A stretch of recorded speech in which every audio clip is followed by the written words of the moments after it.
Je vous rappelle que ça va effectivement chauffer sur ce plateau parce qu'il s'agit des questions de discorde. Notamment, on va entamer cette émission avec vous, Monsieur Ibrahim Diallo, sur le second sujet de notre émission qui porte sur les examens nationaux. Est-ce que réellement, pour vous, votre conception aujourd'hui, on peut parler avec tous les efforts fournis par le ministre Guillaume Harin, sauf erreur de ma part, est-ce qu'on peut parler qu'il y a eu fuite de sujet? Et la seconde question, puisque ce sont des questions rapides qu'on va vraiment suivre pour partir sur le sujet principal de notre émission, la seconde question, c'est est-ce que normal pour le ministère, le service de la communication du ministère, de diffuser les informations des élèves qui sont pris en flagrant délit dans les différentes salles? Merci, Messi Condé. Il est important de rappeler que, comme vous l'avez dit, il y a eu beaucoup d'efforts en ce qui concerne la préparation de ces examens.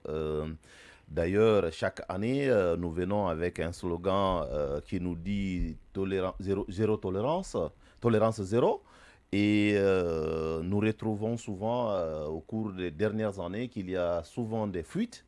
Et tout azimut, comme vous le savez bien, ces jours-ci, la toile s'est enflammée pour soi-disant qu'il y a eu fuite des épreuves, dans les épreuves qui sont en cours. Mais aujourd'hui, je suis parti effectivement sur les sites du ministère de l'Éducation qui demande l'existence de cette fuite et au-delà qui met à défi tout un chacun qui pourrait avoir des preuves. Et nous le savons bien, même si c'est difficile aujourd'hui de juger cette situation dans la mesure où, même si quelqu'un a aujourd'hui des preuves, étant donné, vous voyez, les sanctions tout azimut qui sortent de tous les côtés, il est difficile pour quelqu'un de sortir, dire aujourd'hui nous avons des preuves qu'il y a effectivement fuite, parce que c'est susceptible tout de même, c'est susceptible de poursuite, même si vous avez des preuves dans de telles situations. Ce qui est important de savoir, c'est qu'il y a eu les règlements généraux des examens qui sont sortis à la fin du mois de mai, effectivement, Ouais. qui aujourd'hui a mis en place un certain nombre de règles pour sanctionner les fautifs lors de ces examens.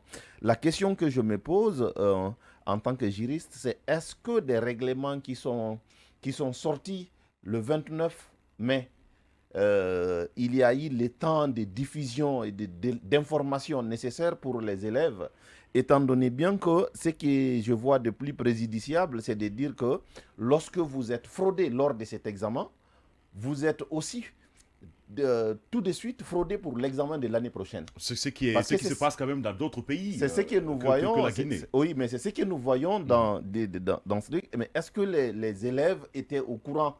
Est-ce qu'ils ont eu le temps de s'approprier de tous ces éléments? Je me dis qu'il est très important, lorsqu'il y a une loi, lorsqu'il y a un tel règlement, de le vulgariser rapidement, de prendre des mesures pour que les gens puissent s'approprier afin de savoir qu'il y a des problèmes. Et là encore, lorsque vous dites sur la question de savoir est-ce qu'ils ont le droit de publier les noms des uns et des autres, là c'est une question très importante à se poser.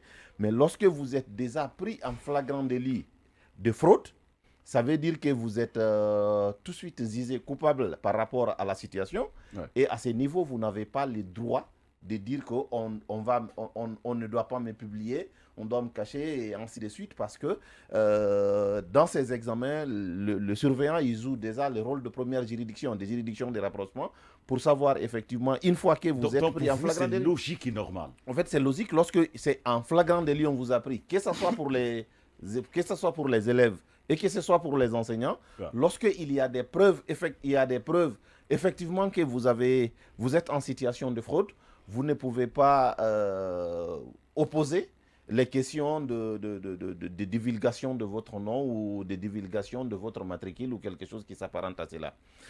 Là où moi je m'inquiète dans cette situation, c'est surtout ces questions, même si ce n'est pas réprimé par les droits, c'est plutôt la question des serments qui devient aujourd'hui banal en République de Guinée.